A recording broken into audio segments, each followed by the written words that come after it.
Welcome back to the channel. Today I'm trying to find out if Palworld is worth the hype that everyone talks about it, or is it just another Pokemon ripoff? Let's take a deep dive into it and find out.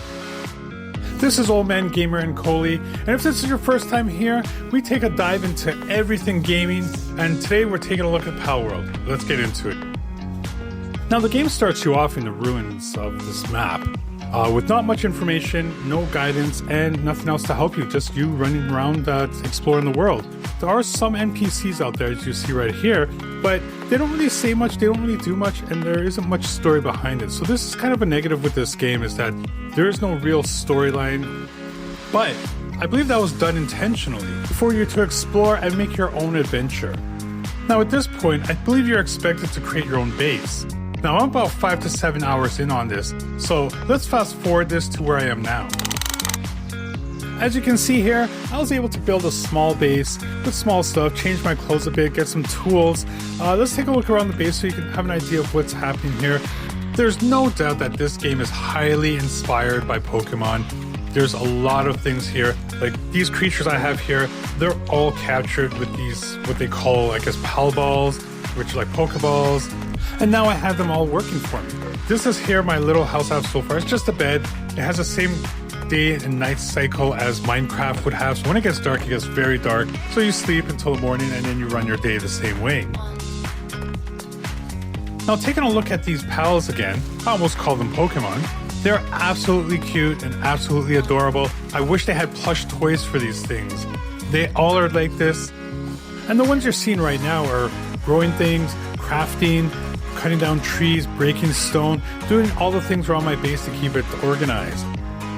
Before we get into the rest of the video, just take a moment to like and subscribe, as it helps us with future content and future videos. We definitely appreciate it. When you take a look at the map of this game, it's actually very impressive, especially for an indie game. I was expecting it to be very basic, with not much going on. And don't get me wrong, it's not as advanced as, let's say, an Elder Scrolls map or Fallout map or Witcher 3 map. It's not to that level. But for what you get and what's in this map, it's really good. A lot of things are going on. There's a lot of buildings. There's a lot of things to discover. It's not the same vast area over and over again with random trees or random pals walking around. It's actually very thought out. There's a lot of stuff going on and always feels like there's more to discover. What's cool about this world is that you get to actually just watch the pals and kind of live out their lives in this world. If you get too close to them, they can either they might run away from you, just being scared that you're coming near them, or depending on which pal it is, they might actually attack you for it, just kind of defending themselves, feeling threatened. It's actually pretty cool to see, and this is kind of the way you go about trying to capture the pals. Now we definitely have to take a look at the fighting. Now this is where, alongside your own weapons, you can now use the pals to help you fight other pals or other enemies using their abilities. Very similar to Pokemon, but as you can see here, I'm using mine to fight these butterflies, who are actually very powerful. They're doing a pretty good job. Every pal has a different ability and a different strength, and they're very fun to use. These pals definitely make the game fun. And with any game like this, you've got to have boss fights. The bosses are set up in various areas on the map. Reminds me very much of Elden Ring, where you can set up to go into a cave and get to that boss fight when you're ready to do so. For me, I focused on powering up my pals rather than myself and getting better weapons. So I actually use my pals mostly to fight my battles for me. And that's mostly because you can hold 6 pals on you rather than powering up yourself.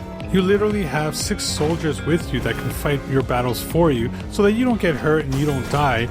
But of course, if that all fails and they all die, you can definitely fight with whatever weapons you have. But if that's the case, you probably shouldn't be fighting that boss at all. When I look at a game like this, I definitely think that there should be a story, something in depth, like a backstory of the main character or the world or the pals or what's going on. A good story would have really helped this game out, and I think that's really the only major downside of this game.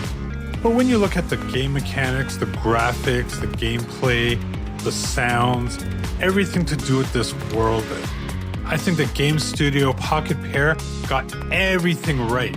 I'm hoping with Palworld 2, if that ever comes out, that they have a good story to back this up. But everything else in this game is wonderful.